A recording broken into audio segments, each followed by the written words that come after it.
Друзья, всем привет! Все чаще в нашей жизни стали появляться стартерные аккумуляторы, производители которых устанавливают пробочки со шлицом системы ниппель. То есть пробочка без проблем закручивается, а вот во время штатного обслуживания ее невозможно выкрутить, не повредив герметичность или внешний вид. Сегодня я вам продемонстрирую один из методов выкручивания пробок, не нарушая герметичность и эстетику.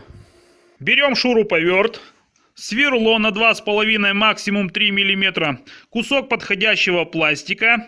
Методом сверления изготавливаем дистанционную втулку. После изготовления дистанционной втулки выставляем сверло с дистанции приблизительно 2-2,5 мм. После этого наносим на аккумулятор вдоль пробок ось симметрии с помощью карандаша или ручки и приступаем к сверлению глухих отверстий на пробках. Должно получиться следующим образом.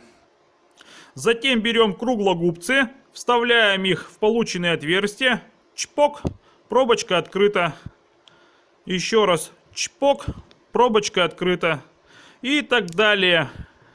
В конечном счете все пробочки выкручены, внешний вид и эстетика пробки не нарушена. За счет дистанционной проставочки на сверло отверстия получились глухими, следовательно горловины банок не повреждены. В общем, как-то так, ребята. Ставьте лайки, подписывайтесь на канал, дальше будет интересней.